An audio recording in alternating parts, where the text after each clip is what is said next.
오늘 본문을 통해 다룰 주제는요, 불의한 지도자에 관한 내용입니다. 악한 자들이 여전히 하나님이 없는 것처럼 생각하면서 백성들을 억압하는 그런 상황 가운데 있습니다.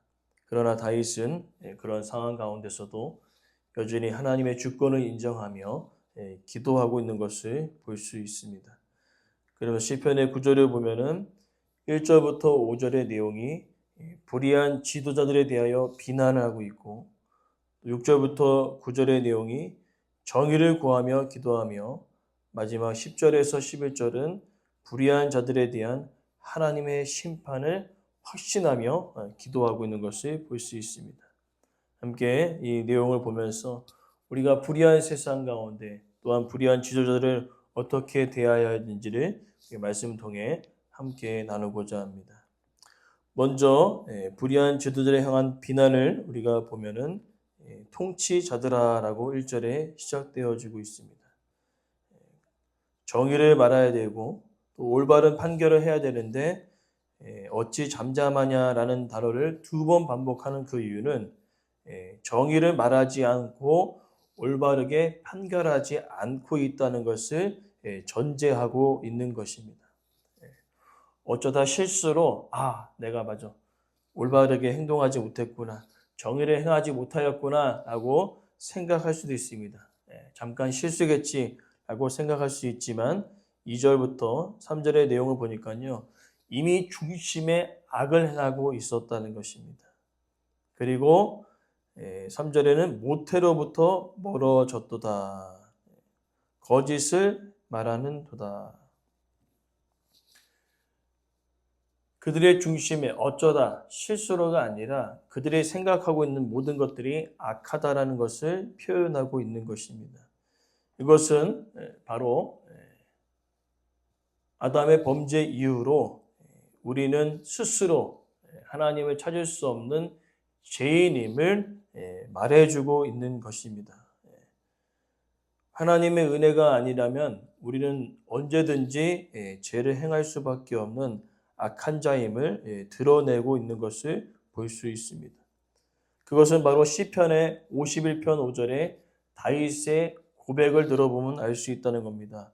내가 죄악 중에 출생하였다. 어머니가 제 중에 나를 잉태하였다. 즉 아담의 범죄 이후로 모든 사람은 원죄를 안고 살아감을 다윗은 이야기하고 있는 것입니다. 그러면서 이렇게 이야기할 수 있습니다. 악한 지도자를 보면서 나는 다르다라고 생각할 수 있겠지만은 하나님의 은혜가 아니고서는 우리도 동일한 자임을 다윗은 고백하고 있는 것입니다. 그러면서 더 나아가 4절부터 5절의 내용은 그 악한 일들을 행하는 자들을 뱀과 독사에 비유하고 있는 것을 볼 수 있습니다. 특별히 여기서 표현하는 독사는 치명적인 독을 가지고 있는 살무사나 코브라를 가리키고 있습니다. 치명적인 독을 뿜고 있다는 것입니다. 물리면 죽습니다. 즉, 그 불의한 지도자를 만나게 될 경우에는 아무도 그를 말릴 수가 없고, 특별히 재미있는 표현은 기머거리 독사 같도다. 남들의 이야기를 전혀 들지 않는 것입니다. 통제 불가능한 상태를 이야기하고 있는 것입니다. 특별히 또 다른 재미난 표현은 술사에 홀리는 소리도 듣지 않는다. 능숙한 술객의 요술도 따르지 않는다라는 표현을 쓰고 있습니다. 실제로 인도에 가보면 바구니에 코브라를 놓고 피리 소리를 함께 코브라가 움직이는 것을 우리는 볼 수가 있습니다. 근데 사실은 뱀은 귀가 없습니다. 듣지 못합니다. 그럼 왜 움직이느냐? 그것은 바로 피리를 움직이지 않습니까? 그죠? 피리를 움직이면서 그 피리를 보고 뱀이 움직이는 것입니다. 특별히 코브라가 이렇게 탁 치켜들고 움직이는 그 이유는 피리의 모습에 반응하면서 물려고 준비하고 있는 상황이라는 공격 자세를 취하고 있는 것이라는 겁니다. 오늘 본문의 내용은 마저 그렇다는 것입니다. 아무 소리도 듣지 않고 상대방을 공격하기 위해 지켜든 그러한 자가 불의한 지도자라는 것을 다윗은 이야기하고 있는 것입니다. 아무 소리도 듣지 않고 자기가 원하는 대로 하는 자들이 불의한 지도자라고 생각하면 된다는 것이죠. 그러니 얼마나 그 불의한 지도자들 가운데 있는 백성들은 얼마나 삶이 피폐하겠습니까? 얼마나 힘들겠습니까? 그러면서 다윗은 이어지면서 6절부터 9절에 그렇게 불의한 지도자가 있는 그 상황 가운데 가만히 있는 것이 아니라 그를 위하여 간구하고 있는 것을 볼 수 있습니다. 특별히 오늘 본문에 입에서 이를 꺾으시고 젊은 사의 어금니를 꺾어내시고 또한 7절에 화살이 꺾임같이 하시옵소서. 8절에는 또 소멸해가는 달팽이같이 만삭되지 못하여 출생한 아이같이 햇빛을 보지 못하게 하소서. 이게 다윗의 기도가 맞나 의심되어질 정도입니다. 9절을 보면은 완전히 그냥 사라지게 하게끔 나로 기도하는 것을 볼 수 있으나 오늘 본문 그대로 받아들이면 문제가 있습니다. 다윗은 그 불의한 지도자를 없애달라는 그 이유가 아니라 불의한 지도자들로부터 파상되어서 고통당하고 있는 그 백성들을 하나님께서 굽어 살피시고 그 불의한 지도자의 계획과 또한 불의한 지도자를 행하는 그 모든 계획들을 숲으로 돌아갈 것을 기도하고 있는 것을 볼 수 있습니다. 즉 불의한 지도자가 행하는 그 모든 일들을 또 불의한 지도가 계획하는 그 모든 일들이 하나도 이루어지지 아니할 것을 다윗은 기도하고 있는 것입니다. 그래서 자신의 계획들이 무산되어지고 또한 자신이 하고자 하는 그 모든 일들이 안 됐을 경우에 하나님 스스로 그것을 깨닫고 멈추게끔 다윗은 기도하고 있는 것을 볼 수 있는 것입니다. 이것은 우리가 이 땅을 살아가면서 불의한 지도자들을 향하여 대하는 태도가 이와 같다는 것입니다. 어떠한 사람들의 기도를 들어보면요.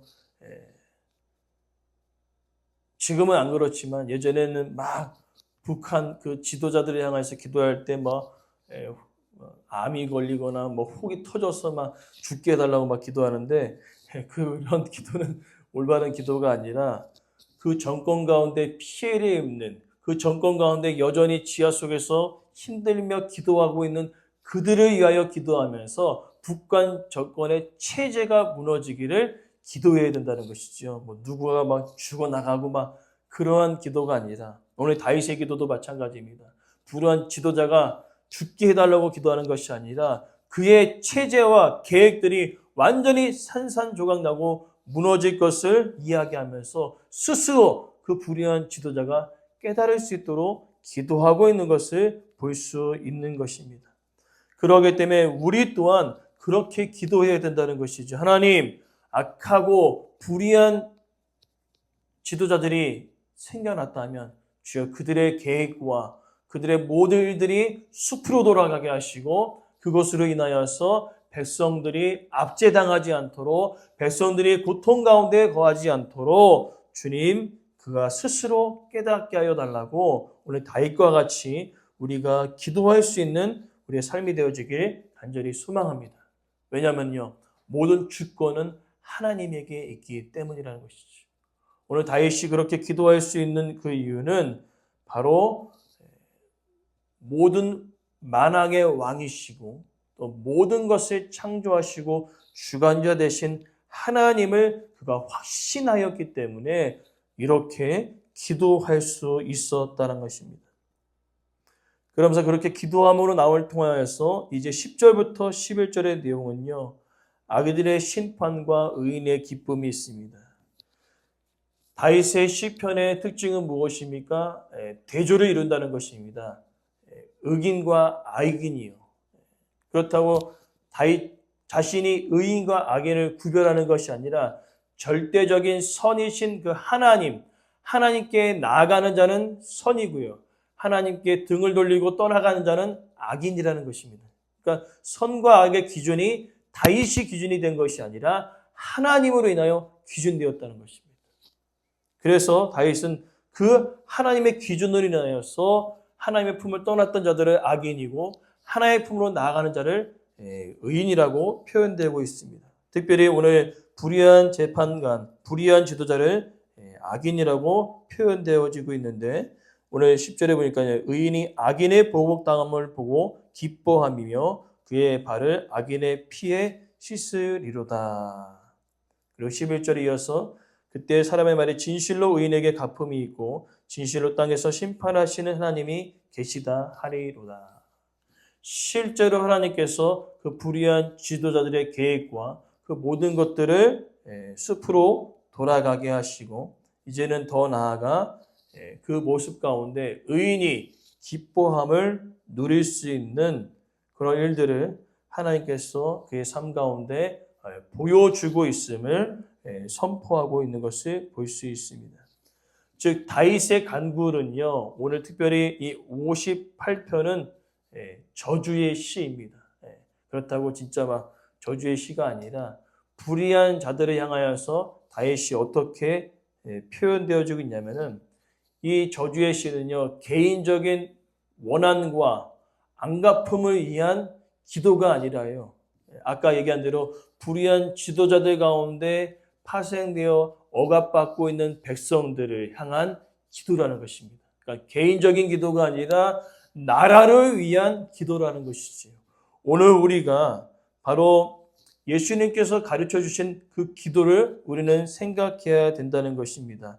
예수님께서 어떻게 기도합니까? 불의하고 억울하고 암울한 그 시대 가운데 예수님은 무엇을 기도합니까? 아버지의 나라가 임하게 하옵소서. 공의와 정의와 선을 행하되어지는 그 나라가 하나님의 임하심이 임하도록 간구하고 있는 것을 볼 수 있습니다. 그렇기 때문에 오늘 이 땅을 살아가는 우리들이 어떻게 불의한 지도자를 향하여 대해야 합니까? 아버지 하나님, 그 사람이 죽게 해달라고 기도하는 것이 아니라 그 정권 가운데, 체제 가운데 불쌍한 동포들 또한 숨죽이면서 기도하고 있는 그 기도를 응답하여 주셔서 그 악한 세력의 체제와 계획들이 숲으로 돌아가 스스로 깨닫고 하나님 앞에 나올 수 있는 또한 그것을 통하여서 하나님의 나라가 각 곳곳에 나타날 수 있도록 우리는 간구하고 기도해야 될 줄 믿습니다. 그리고 가장 중요한 것은 이렇게 억울하고 힘든 일이 있을 때 다윗은요 개인적인 원한과 원수를 갚게 해달라고 기도한 것이 아니라 나라를 위해 기도했다는 겁니다. 하나님 불의한 지도자를 통하여서 만들어졌던 불의의 나라, 하나님의 품을 떠났던 그 나라가 다시 한번 하나님의 나라가 되게 해달라고 기도하고 있는 것을 볼 수 있습니다.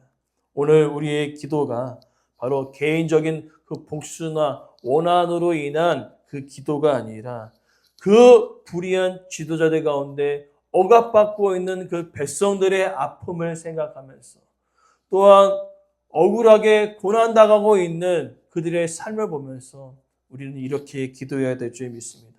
하나님 그들의 계획과 그 모든 일들이 숲으로 돌아가게 하시고 스스로 그가 깨달아 하나님께서 모든 것을 다스리시는 만왕의 왕이시고 주권자 되심을 그가 깨닫게 하시고 더 나아가 압제당하는 그 백성들 주님께서 그들의 삶 가운데 위로와 평안으로 역사하여 주셔서 우리의 나라마다 하나님의 나라가 되어지게 해달라고 우리가 간구할 수 있는 그런 믿음의 고백이 우리의 삶의 고백 되어지기를 간절히 소망합니다.